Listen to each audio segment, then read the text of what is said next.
अस्सलाम वालेकुम, क्या हाल है। आज की वीडियो का टॉपिक यह है कि जब स्टूडेंट आते हैं यूके में तो उसके बाद काफ़ी अक्सर देखने को मिलता है कि काफ़ी ज़्यादा स्टूडेंट्स यूनिवर्सिटी छोड़ देते हैं। तो वो उसका मेन रीज़न क्या है और इस तरह क्यों होता है या वो इस तरह क्यों करते हैं। तो आज थोड़ी सी बात इस चीज़ पे की जाए ना कि जो देखने को बहुत ज़्यादा मिलता है, इस चीज़ का रेशो बहुत ज़्यादा है। तो अच्छा, सबसे पहले तो आपको ये चीज़ समझनी है कि जब आप हाई फीस वाली यूनिवर्सिटीज़ में आते हैं तो फिर आपको फ़ी पे करना बहुत ज़्यादा मुश्किल हो जाता है, ठीक है। दूसरी चीज़, जब आप लो से लो इनिशियल डिपॉजिट वाली यूनिवर्सिटी में आते हैं तब भी आपको बहुत ज़्यादा मुश्किल होती है। अभी मैं आपको समझाता हूँ कि इस तरह क्यों होता है और लोग क्यों डिसऑर्ट हो जाते हैं या वो क्यों छोड़ देते हैं यूनिवर्सिटी को। तो इस चीज़ के बारे में थोड़ी सी बात करते हैं। अच्छा, पिछले दिनों मुझसे एक बंदे का रब्ता हुआ तो वो मुझे कह रहा था कि मेरी फ़ी है 20,000 पाउंड। अच्छा, 20,000 पाउंड जो है जो कि छोटी अमाउंट नहीं है। तो वो मास्टर्स पे आया था। तो अच्छा, मैंने उसे कहा तुमने इनिशियल डिपॉजिट कितना दिया है, तो मुझे कहता है कि मैंने 2,000 पाउंड इनिशियल डिपॉजिट दिया है। अच्छा, अब इस चीज़ को समझने की कोशिश करें।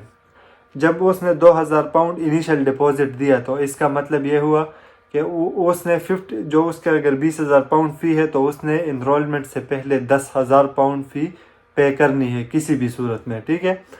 तो अब अगर उसने पाकिस्तान से या अपने होम कंट्री से 2,000 पाउंड इनिशियल डिपॉजिट दिया तो बाकी के रह गए उसको 8,000, जो कि उसने यूनिवर्सिटी में पहली क्लास लेने से पहले ही उसको पे करने हैं, इनरोलमेंट से पहले। अच्छा, अब वो कैसे कैसे करेगा, आपको किस तरह पॉसिबल लगता है कि एक बंदा कल का यूके आ जाए, ठीक है, और अगले 2-3 दिन में वो उसे 8,000 पाउंड पे करने पड़ जाए, तो क्या वो कर पाएगा? क्या इतने 2-3 दिन में कोई इतने हज़ार कमा सकता है? इतना कोई साल में भी कभी कभी मुश्किल हो जाता है कमाना, ठीक है। कमा तो सकते हैं लेकिन सेव करना मुश्किल हो जाता है।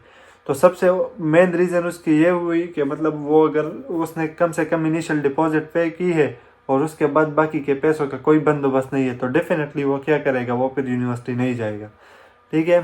ये पहला रीज़न हो गया।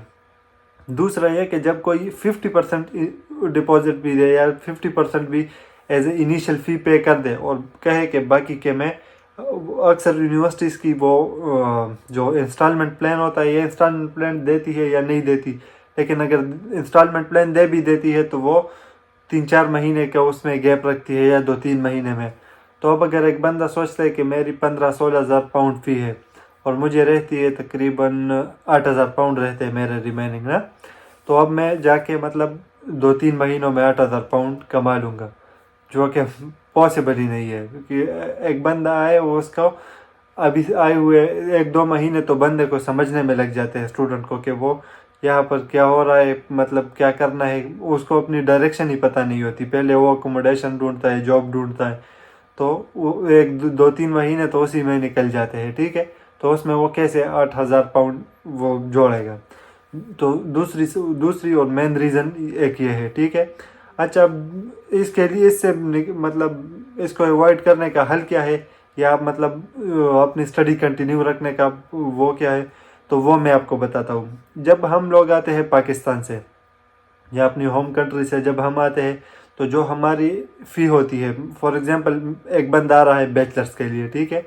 अब उस बैचलर्स वाले स्टूडेंट की जो है फ़ी फर्स्ट ईयर की है वो 13,000 पाउंड है, 14,000 पाउंड है। पहले तो कम से कम ही फ़ी वाली यूनिवर्सिटी चूज़ करने के बाद मैं आपको मुश्किल ना हो, ठीक है। चलो, आपने चूज़ कर ली, उसके बाद आपने करना क्या है, आपने पहले साल की इनिशियल डिपॉजिट आपने पूरी फ़ी पे करनी है पहले साल की, अगर तो आप अफोर्ड कर सकते हैं, ठीक है। उससे फ़ायदा आपको क्या होगा वो मैं आपको बताता हूँ। जब आप पूरे साल की फ़ी पे करते हैं, अगर आप बैचलर्स के लिए आ रहे हैं, आपके 3 साल है, आपने पहले साल की फ़ी पे कर दी, ठीक है।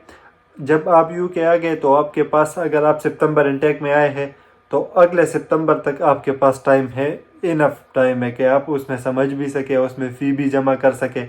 अगले सितंबर तक आपने कितनी जमा करनी होती है? अगले सितंबर तक आपने जमा करने होते हैं तकरीबन 7,000 पाउंड, 8,000 पाउंड, क्योंकि 50% या कुछ यूनिवर्सिटी 75% मांग लेती है, لیکن چلو اتنے ایک سال کے گیپ مل گیا آپ کو، 1 سال کا ٹائم مل گیا کہ اس میں آپ کچھ نہ کچھ اکٹھے کر سکے یونیورسٹی کو سیکنڈ ایئر کی انیشل مطلب جو پہلے انسٹالمنٹ دینے کے لیے، ٹھیک ہے. تو آپ کے پاس کافی زیادہ ٹائم آ گیا، اس میں آپ سکون سے پیسہ مطلب اتنی سیونگز کر کے آپ وہ دے سکتے ہیں. مطلب اگر آپ کے پاس ایک تو ہے کہ آپ کے پاس 2-3 مہینے اپنے 8,000 پاؤنڈ پے کرنے، جو کہ بہت تقریباً ناممکن ہے. دوسرا یہ کہ اگر آپ نے پاکستان سے 1 ایئر کی فی پے کی ہے تو دوسرے ایئر کی آپ کو ایزیلی مطلب آپ وہ مینیج کر سکیں گے. پھر جب آپ پہلی انسٹالمنٹ دے دیتے ہیں تو وہ آپ کو 4-5 مہینے اور دے دیتی ہے، تو اس میں آپ سیکنڈ انسٹالمنٹ کے لیے وہ کر دیں، ٹھیک ہے. تو اس طرح سے آپ کے 2 سال نکل گئے، تیسرا سال بھی اسی طرح نکالے. تو یہ اس طرح سے پھر آپ بیچلرس کمپلیٹ کر سکتے ہیں، ادروائز بہت زیادہ مشکل ہو جاتا ہے. اب جو لوگ ماسٹرز پر آتے ہیں تو ماسٹرز میں بھی کچھ لوگ چھوڑ دیتے ہیں، اس کی تو مجھے سمجھ نہیں آتی، لیکن خیر وہ بھی یہی اس کی ریزن بھی وہی پہلی والی ہوتی ہے کہ بندے کی فی بہت زیادہ ہو اور اس نے صرف تھوڑی سی انیشل ڈپازٹ پے کی ہو، تو پھر اس کو مشکل ہو جاتی ہے. لیکن حالانکہ اگر ماسٹرز والے صرف 50% پے کر کے بھی آئے نا اور وہ انرول ہو جائے یونیورسٹی میں، تو وہ باقی کے کسی نہ کسی طریقے سے مینیج کر لیتے ہیں. وہ اس طرح کے ماسٹرز والوں کے لیے یہ اتنی سختی نہیں کرتے ہیں، ان کو اتنا ٹائم دے دیتی ہے یونیورسٹی کہ چلو اگر وہ فی پے نہ کرے تو ان کو ڈگری نہیں ملے گی نا. تو چلو ڈگری سے پہلے اتنا ٹائم ہوتا ہے کہ انسان کچھ نہ کچھ اکٹھے کر کے یونیورسٹی کو دے دیتا ہے. تو یہی مین ریزن ہے. تو ماسٹر والے تو خیر اس سائٹ پر بہت کم جاتے ہیں، جبکہ بیچلر والے بہت زیادہ اس سائٹ پر جاتے ہیں، جس کا مین ریزن وہی ہے، یا تو کم انیشل ڈپازٹ یا بہت زیادہ یونیورسٹی کی فی، یا یہ دونوں چیزیں ہو گئی. تو یا یونیورسٹی کا انسٹالمنٹ پلان نہ دینا، یہ بھی ایک ریزن ہے. اکثر یونیورسٹیز حوالے سے بہت زیادہ اسٹرک ہوتی ہے، وہ آپ کو انسٹالمنٹ پلان ایزیلی نہیں دیتی، تو یہ مشکلات ہوتی ہے. تو چلو یہی آپ کو بتانا تھا کہ اگر آپ پاکستان سے یا اپنے ہوم کنٹری سے اتنے مطلب افورڈ کر سکتے، جو نہیں کر سکتے ان کا تو خیر ان کی بات نہیں کر رہا نا، وہ الگ سین ہے، پھر مجبوری ہے ان کی.